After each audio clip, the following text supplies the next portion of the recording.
Hello students, আশা করি তোমরা সবাই ভালো আছো। আজকে আমরা জানবো কিভাবে আমরা এক্সেলের মাধ্যমে একটি ডাইনামিক চার্ট তৈরি করতে পারি।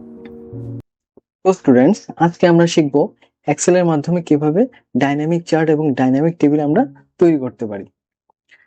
তার জন্য আমরা কিছু ডাটা আমরা শীট 2 এর মধ্যে এন্ট্রি করে রেখেছি। এখন দেখো, এই টেবিলের মধ্যে দেখা যাচ্ছে name, state, city, product name এবং ওই প্রোডাক্টের সেলস রিপোর্ট। এখন এইসব রেকর্ড আমরা কিভাবে একটা ডাটা চার্টের মধ্যে আমরা কনভার্ট করব, ওইটা আমরা একটু দেখি। এখন দেখো, আমরা এখান থেকে ড্রপ ডাউন লিস্ট থেকে আমরা ত্রিপুরা চুজ করলাম। ত্রিপুরা চুজ করার পর দেখা গেল ত্রিপুরাতে পালসার বিক্রি হলো এতটা, কারিজমা এতটা, টিভিএস অ্যাপাচি এতটা, রয়্যাল এনফিল্ড এতটা। এই সবগুলো রেকর্ড এখানে দেখা যাচ্ছে এবং তার ডাটা চার্ট এখানে দেখা যাচ্ছে। অটোমেটিক আমরা যখনই স্টেট চেঞ্জ করব, তার রেকর্ডও চেঞ্জ হচ্ছে, সাথে সাথে চার্টের রেকর্ডও এখানে চেঞ্জ হচ্ছে। তার মানে এই সম্পূর্ণটা ডাইনামিক চার্ট। তো চলো দেখি কিভাবে আমরা এই ডাইনামিক রেকর্ড এবং ডাইনামিক চার্ট আমরা তৈরি করব। আমরা প্রথমে এক্সেল ওপেন করব। এক্সেল ওপেন করার পর আমরা একটা ডাইনামিক চার্ট তৈরি করার জন্য একটা টেবিল তৈরি করব। ওই টেবিলের মধ্যে আমরা কিছু ডাটা এন্টার করব। আমরা অলরেডি ওই টেবিল তৈরি করে রেখেছি শীট 2 এর মধ্যে। এখানে নেমের কলাম আছে, স্টেটের কলাম আছে, সিটির কলাম, প্রোডাক্ট নেম এবং কোয়ান্টিটি অফ সেলস। তার মানে কোনো এক পার্টিকুলার স্টেটের কোনো এক ডিলার তার কোনো এক কোম্পানির প্রোডাক্ট সেল করেছে, ওই রেকর্ডগুলো আমাদের এখানে আমরা স্টোর করে রেখেছি। এবার নেক্সট প্রসেস হবে, আমরা শীট 3 এ গিয়ে আমরা স্টেটের পার্টিকুলার রেকর্ডের একটা ড্রপ ডাউন লিস্ট আমরা স্টেটের কলামে এখানে আনব এবং তার সাথে প্রোডাক্টের নেম আমাদের টেবিল থেকে পার্টিকুলার প্রোডাক্টের নেম আমাদের এখানেও লিস্ট আউট করব এবং সাথে সাথে এখানে আমরা কোয়ান্টিটি অফ সেলস এখানে ফাইন্ড আউট করব। তার জন্য প্রথমে আমাদের স্টেটের ড্রপ ডাউন লিস্ট আমরা তৈরি করব। তার জন্য আমরা আবার পুনরায় শীট 2 তে ফিরে আসব। এইবার এখন দেখো, স্টেটের কলামের মধ্যে অনেকগুলি স্টেট আছে এবং অনেকগুলি স্টেট আমাদের 2 এর অধিকও আমাদের এন্ট্রি হয়ে আছে। এখন যদি আমরা ডাইরেক্ট নাম, প্রত্যেকটি নাম, সবগুলি নাম সিলেক্ট করে আমরা ড্রপ ডাউন লিস্টে তৈরি করি, তাহলে হয়তো দেখা যাবে যে ত্রিপুরা নাম যদি এখানে 3বার থাকে, ওইখানেও 3বার আসছে। তো আমরা চাচ্ছি না ত্রিপুরা 3বার আসুক। ত্রিপুরা যেহেতু একটা স্টেটের নাম, তাহলে ত্রিপুরা একবারই আসবে। এখানে থাকতে পারে, কারণ অনেকগুলি ডিলার থাকতেই পারে, কিন্তু আমরা একটা স্টেটের হয়ে আমাদের রেকর্ড ফাইন্ড আউট করতে হবে। তো তার জন্য আমাদের ইউনিট নেমগুলি আগে লিস্ট আউট করতে হবে। তার জন্য প্রথমে আমরা কি করব, ডাটা ডাটা দিয়ে অ্যাডভান্সে গিয়ে আমরা কি করব, কপি টু অ্যানাদার লোকেশনে ক্লিক করব। এইবার লিস্ট রেঞ্জ থেকে আমরা স্টেটের রেকর্ডগুলি সবগুলি সিলেক্ট করব। সিলেক্ট করার পর ইউনিক রেকর্ড অনলি, যখনই আমরা ইউনিক রেকর্ড অনলি দেবো, এখান থেকে সবগুলি নামের শুধু ইউনিক নেমগুলি একবার একবার করে চলে আসবে। এইবার ইউনিক নেমগুলি আমরা কোথায় কপি করে পেস্ট করব, ওই রেঞ্জটা আমরা এখানে ক্লিক করে দেব। এইবার ওকে দেওয়ার পর আমাদের ইউনিক নেমগুলি এখানে চলে আসবে। এখন আমরা একই রকম ভাবে প্রোডাক্টের নামগুলিও আমরা এখানে লিস্ট আউট করব। কিভাবে করব, আবার ডাটা দিয়ে অ্যাডভান্স গিয়ে আবার কপি টু অ্যানাদার লোকেশনে ক্লিক করব। এইবার এখানে হবে প্রোডাক্ট নেমের রেঞ্জ। আমরা প্রোডাক্ট নেমের রেঞ্জ গুলো সিলেক্ট করব। সিলেক্ট করার পর কপি টু। এইবার এখানে কপি টুতে গিয়ে আমাদের ওই পার্টিকুলার সেলটা সিলেক্ট করব যেখান থেকে আমাদের প্রোডাক্ট নেমের লিস্টটা শুরু হবে। ক্লিক করে ওকে। তাহলে দেখলে তো কিভাবে আমরা নেমের, স্টেটের নেমের ইউনিক রেকর্ড আনলাম এবং প্রোডাক্টের নেমের ইউনিক রেকর্ড আনলাম। এইবার আমরা স্টেটের নামগুলির ড্রপ ডাউন লিস্ট শীট 3 এ স্টেটের কলামের মধ্যে আনবো। তার জন্য আমরা সেলটা সিলেক্ট করবো, সিলেক্ট করার পর ডাটাতে গিয়ে ডাটা ভ্যালিডেশন। এবার আমরা সেটিং এ গিয়ে লিস্টে ক্লিক করব। লিস্টে যাওয়ার পর এবার সোর্সে গিয়ে আমাদের ইউনিক লিস্টের রেকর্ডগুলো সিলেক্ট করতে হবে। আবার শিট 2 তে গিয়ে আমাদের রেকর্ডগুলি সিলেক্ট করব। সিলেক্ট করার পর ওকে। এখন দেখো এখানে স্টেটের নিচে আমাদের ওই স্টেটের ড্রপডাউন লিস্ট তৈরি হয়ে গেল। এখন প্রোডাক্টের নেমের লিস্টগুলো আমরা ড্রপডাউন লিস্টে আনবো না, এখানে ডাইরেক্ট শুধু ইউনিক রেকর্ডগুলি এখানে পেস্ট করে দেব। তার জন্য শিট 2 তে গিয়ে আমরা ইউনিক লিস্ট কপি করব। কপি করার পর এবং প্রোডাক্ট নেমের নিচে আমরা পেস্ট করব।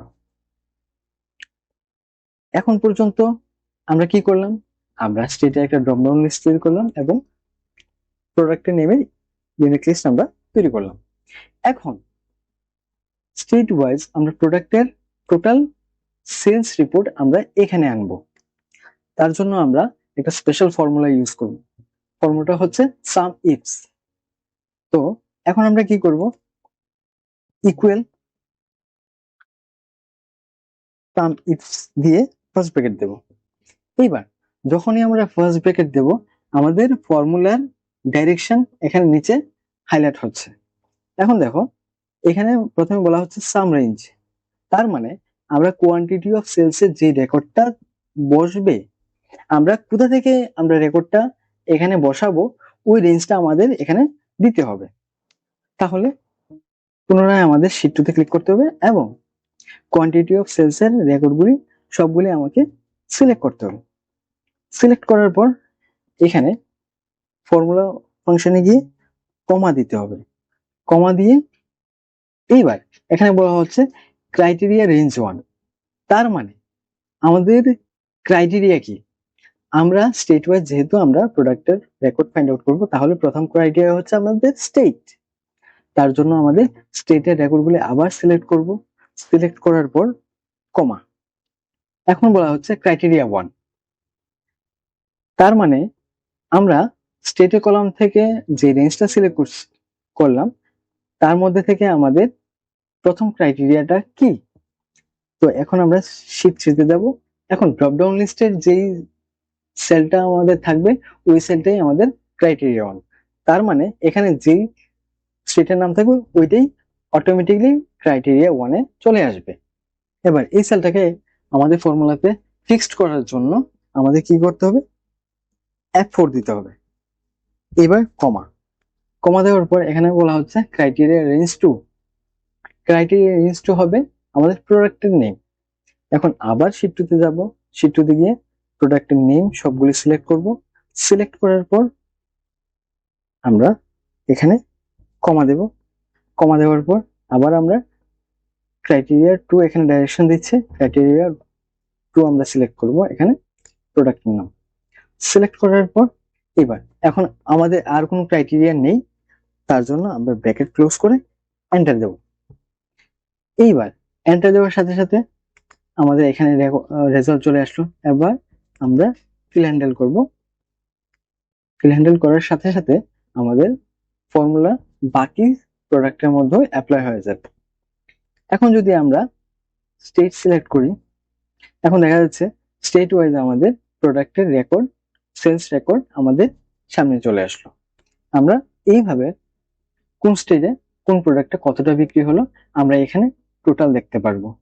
এখন আমরা আমরা একটা ডাইনামিক টেবিল অলরেডি তৈরি করে ফেলেছি। এখন এই ডাইনামিক টেবিলের একটা ডাইনামিক চার্ট এখন আমরা তৈরি করব। এখন আমরা টেবিলটাকে একটু অ্যারেঞ্জ করব। অ্যারেঞ্জ করার জন্য আমরা প্রথমে মাঝখানে এই খালি কলামটা ডিলিট করব। ডিলিট করার পর এখন দেখো এই যে টেবিলটা আমরা তৈরি করলাম এটা হচ্ছে স্টেট ওয়াইজ রেকর্ডের টেবিল। যেহেতু এটা হচ্ছে স্টেট ওয়াইজ রেকর্ডের টেবিল, তার জন্য টেবিলের উপরে আমাদের লেখা আসবে total sales report of particular state. এখন পার্টিকুলার স্টেট কিভাবে আসবে? যখনই আমরা ড্রপডাউন লিস্ট থেকে আমরা কোনো একটা স্টেটের নাম সিলেক্ট করব তখন ওইখানে লেখা আসবে total sales report of that state name.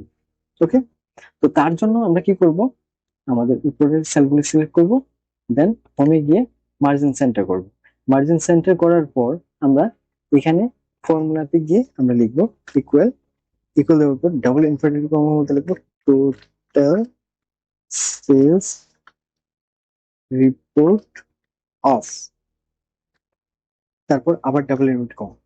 আমরা এই ডাবল ইনভার্টেড কমার মধ্যে যাই লিখলাম এটা সব ক্ষেত্রে এটাই আসবে। এবং চেঞ্জ কি হবে, ওইখানে যখনই আমরা ড্রপডাউন লিস্ট থেকে স্টেট সিলেক্ট করবো ওই স্টেটের নাম এখানে চলে আসবে।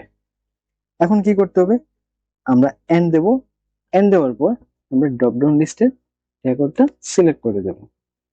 এইবার আমরা যখনই আমরা এন্টার দেব, দেখবো এখানে ওই স্টেটের নাম এখানে আসছে, এখানে ড্রপডাউন লিস্টে আসছে ওয়েস্ট বেঙ্গল, এখানে উপরে আসছে total sales report of West Bengal. এবার যখনই আমরা স্টেটের নাম ড্রপডাউন লিস্ট থেকে চেঞ্জ করব, সাথে সাথে আমাদের উপরের হেডারেও ওই স্টেটের নাম চেঞ্জ হচ্ছে। এইবার উপরে হেডারটাকে একটু ডিজাইন করব, ব্যাকগ্রাউন্ড কালার দেব, তারপর ফন্ট কালার আমরা দেব, তারপর বোল্ড করব, ফন্ট সাইজ ইনক্রিজ করব, দেন ফন্ট স্টাইল।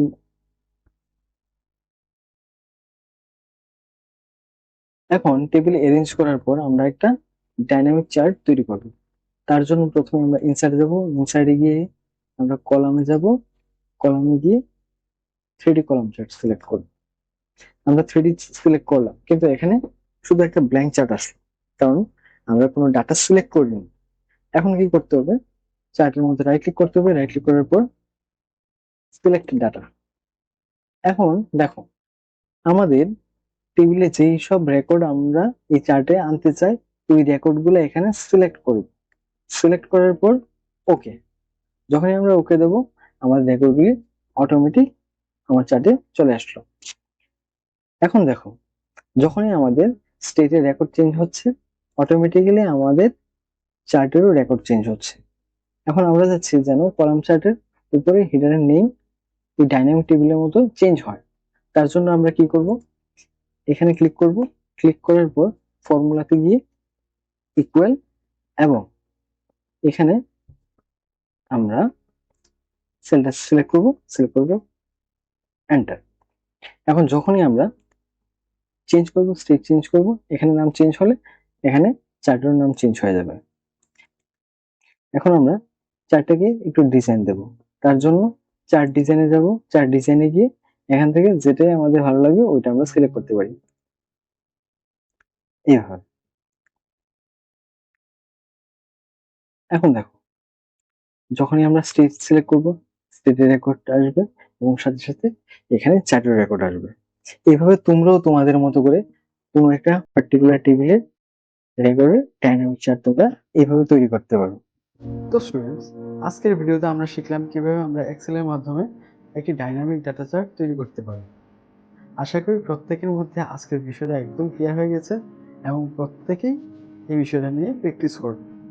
এবং আজকের মতো এতটুকুই, আগামী ভিডিওতে দেখা হচ্ছে নতুন একটা টপিকে। Till then take care.